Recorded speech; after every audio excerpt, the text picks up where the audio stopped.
putting a number onto it, you're going to have most women that are going to either, like Ayla said, there's going to be a disproportionate amount of people that are delusional and look at themselves like a really high number. But then you're going to also have the ones that are see it as a trap. So they're going to go, I'm going to be modest and go low so that no one thinks I'm egotistical. Like, there's no winning by picking a number, essentially. Like, either like, oh, she picked low because she doesn't want us to know that she's a narcissist, or she picked high, look how delusional she is. It's just not a game I'm interested in. What if she picked a number that was, if you polled 1,000 people, was fairly commensurate with what those people polled and what she actually thinks? That could be accurate. And if it was like, what if she thinks she's a 6, and then a bunch of people, some give her a 7, some give her a 5, a bunch of people give her a 6.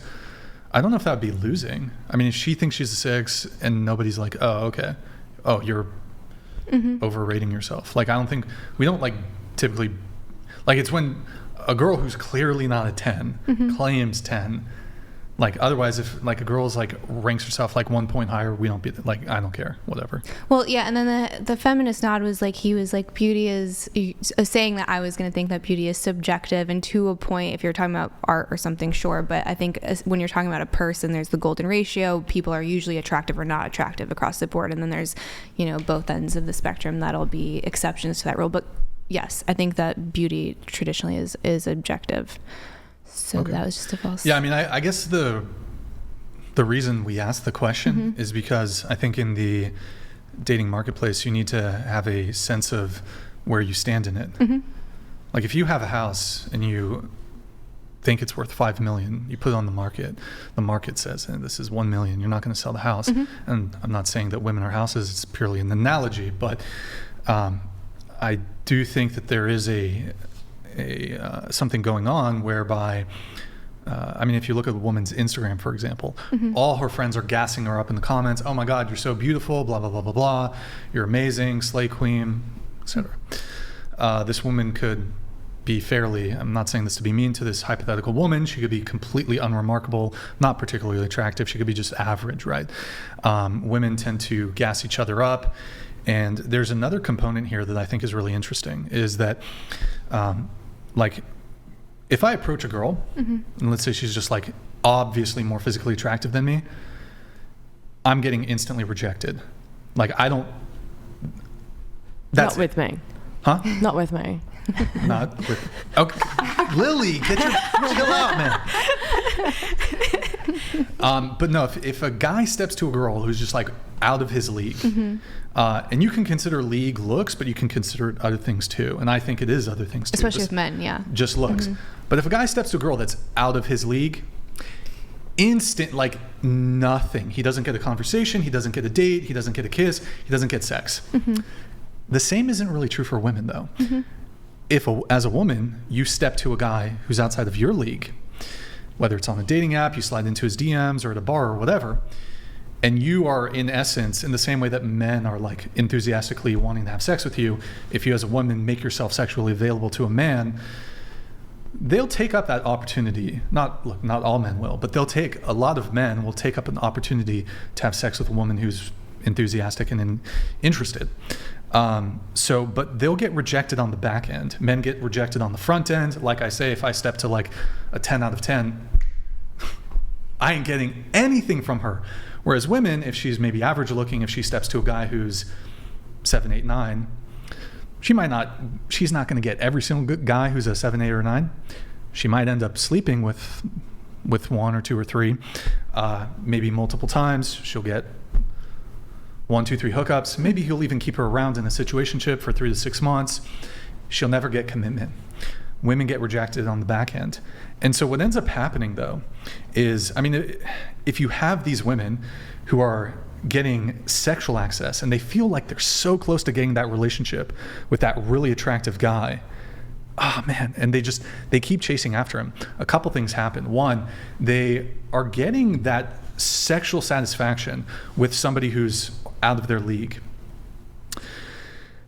How are they gonna feel when the guy who's actually willing to give them commitment, they're gonna be less attracted to him? The sex is not gonna be as exciting, or she's not gonna be as immersed in the sexual experience. She's gonna be thinking about like this other really hot dude, or like the 10, 20 other really hot dudes that she had casual sex with that just were unwilling to give her a relationship.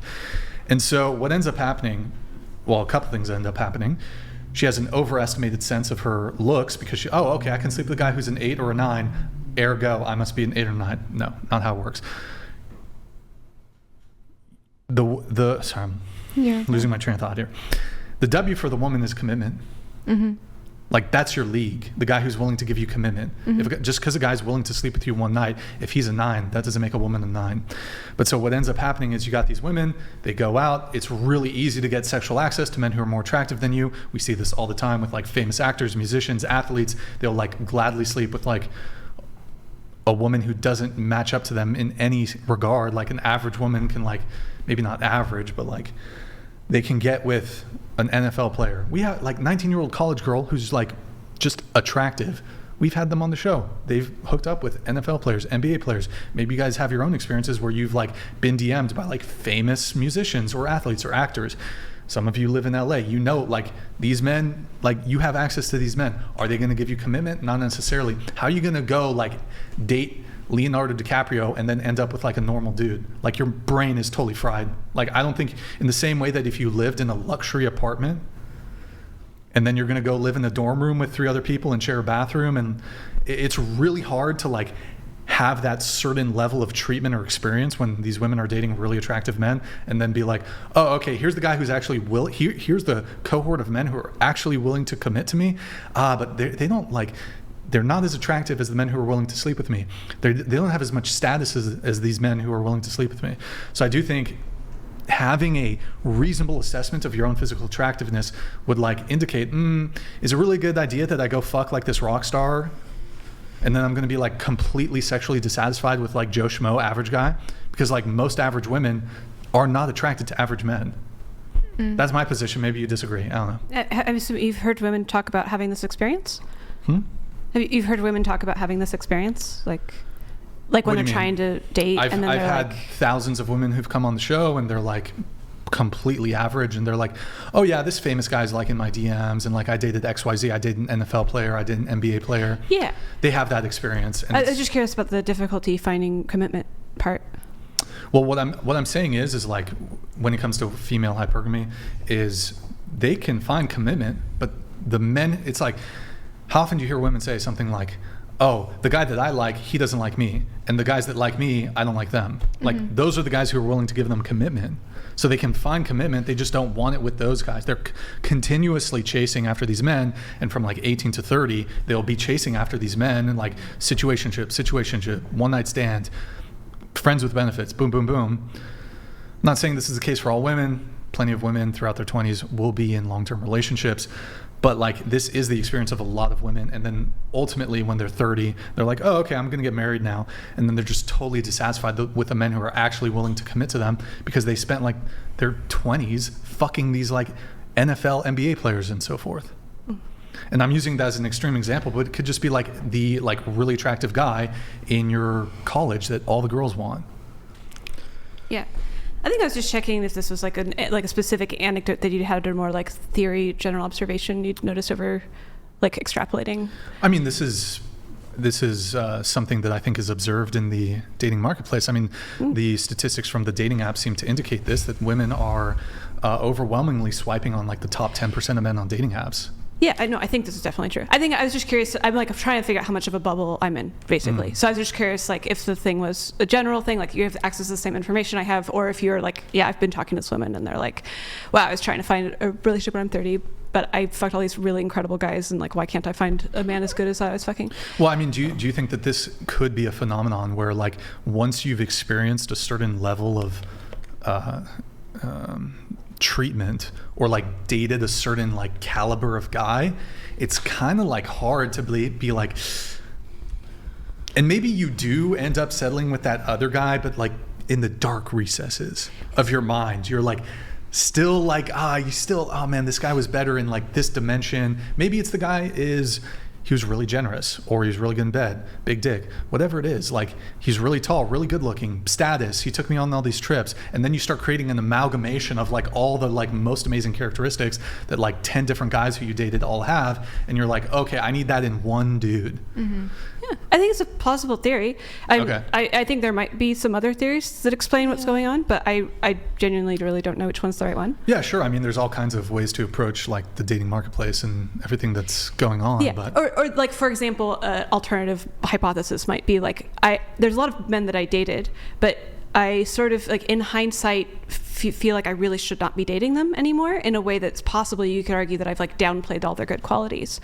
So maybe we have a psychological phenomenon where we like sort of don't remember how good people were because we're like, fuck those guys or something.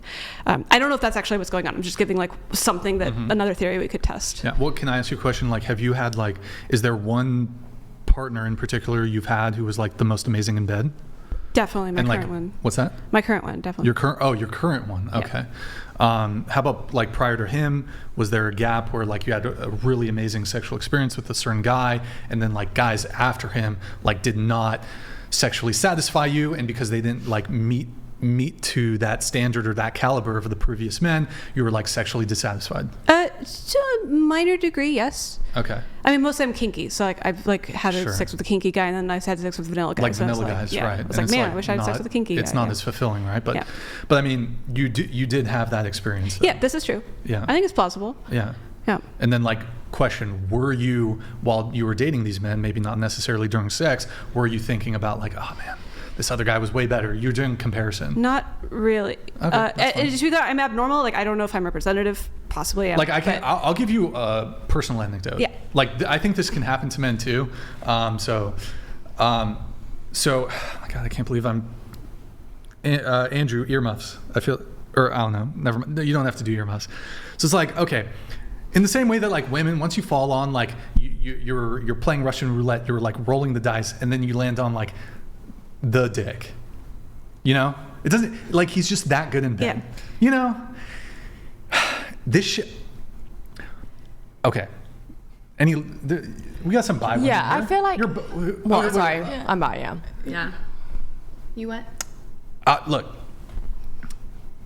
all pussy is good, but some pussy is better than other. Like, I don't know, like a woman who's like multi-orgasmic, who can come in like 5 seconds, and then she can have like multiples and like come like 20 times in a row, and it's super easy. And then you're gonna like deal with a girl who like you need to fucking jackhammer to like make her come like a quarter of the way to a climax. It's like, okay, that's kind of like you've been accustomed to a woman who can come, and then like that also feels really good, both like physically and psychologically, in terms of the psychological stimulation.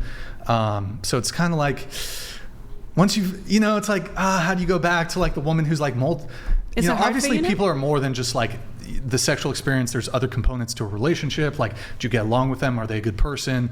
Are they pleasant? So it's not just the sex, but I'm just like, within that realm of like sex, it's hard to go from like multi-orgasmic fucking crazy, and then you're gonna date the girl who's like, she doesn't really get that wet, and it's like impossible. It's like super hard to make her come. It's like, fuck. Are you having this problem right now? Oh my God.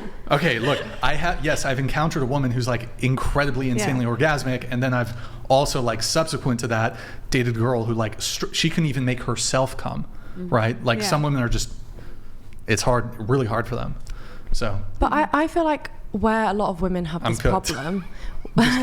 Just kidding. No, where a lot of women have this problem where they go from someone that they're, having great sex with and really into and have this great connection with, to like then going maybe downgrading and, having a bit of shit sex. It's because usually they go from, being in a relationship, seeing someone long term, because I feel like as women, we enjoy sex more with a partner the more we have sex with them. Like, it does get a lot better. Yeah, like and they so learn. yeah and so when you go from like seeing someone and being with someone for quite a long-term thing, and then like maybe you're sleeping around a lot, and it's like, oh my God, these fucking guys are fucking shit in bed. It's not because they're shit in bed or you've got a bad connection with them. It's because you've spent so much more like time and effort with the person before. Yeah, I agree with you that there's more to like a relationship than strictly just the sex, and absolutely sex can improve and you can work on it and it can be better, but I'm just saying, Yeah, I mean, I also feel like a lot